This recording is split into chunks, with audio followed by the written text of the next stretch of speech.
Hi friends, welcome to the This Calls for Confetti YouTube channel. This is Lauren Taylor and I'm happy to have you here with me today. I'm going to be creating another Valentine's Day card with the amazing love collection from This Calls for Confetti. In case you missed my video a couple weeks ago, I'll put a little card here in the top corner, but I created a full panel shaker card and I segmented different areas of the Chatty A2 cover plate die to create the shaker card. And this time we're going to use those little speech bubble extra pieces I had from the card to create another full panel shaker card, this time using the A2 full front shaker acetate pockets.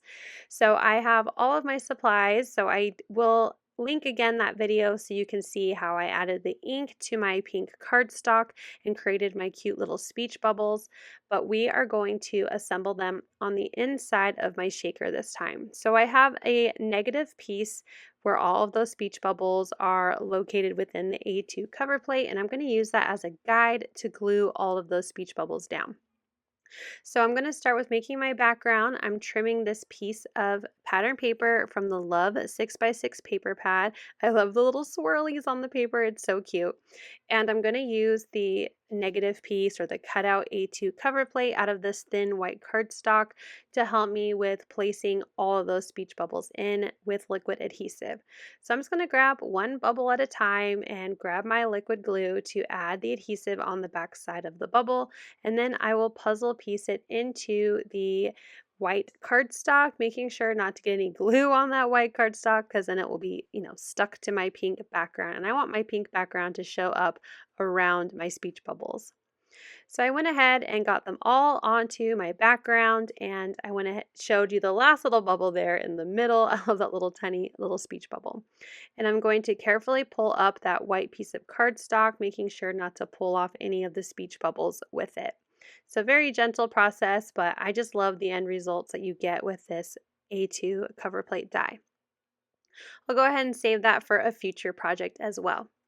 Now the full front shaker card panel comes with like a protective sheet on the acetate.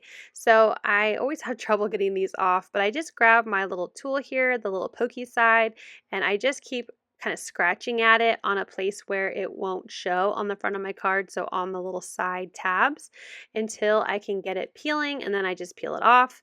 I'm going to reinforce all 4 of these score lines for this panel, so that way it will be easier when I assemble my shaker card together. I've already started, that process of making sure all 4 of these little flaps will fold behind the back of my panel.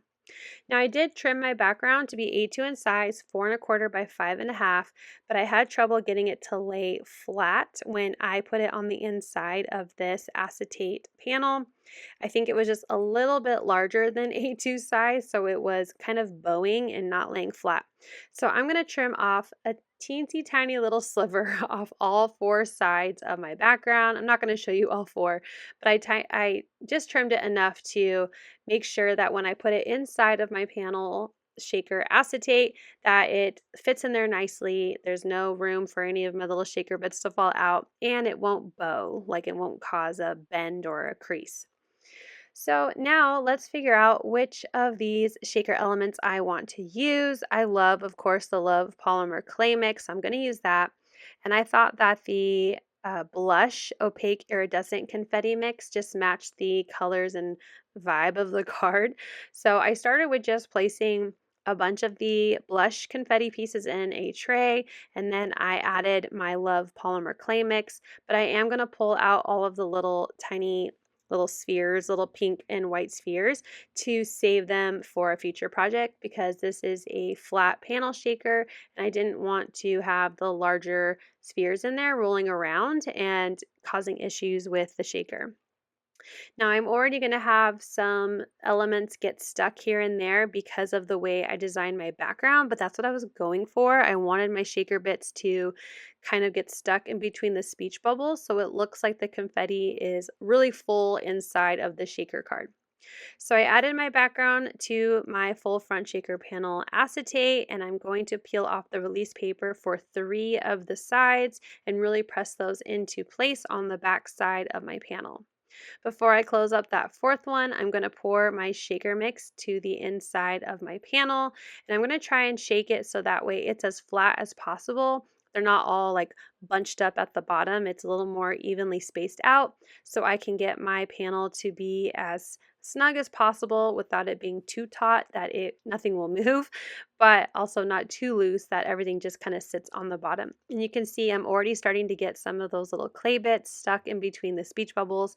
But again, that's what I was going for. If that's not what you're going for, you could add another piece of acetate to kind of sandwich in all those confetti bits between two pieces of acetate, and there won't be anything getting stuck onto your background.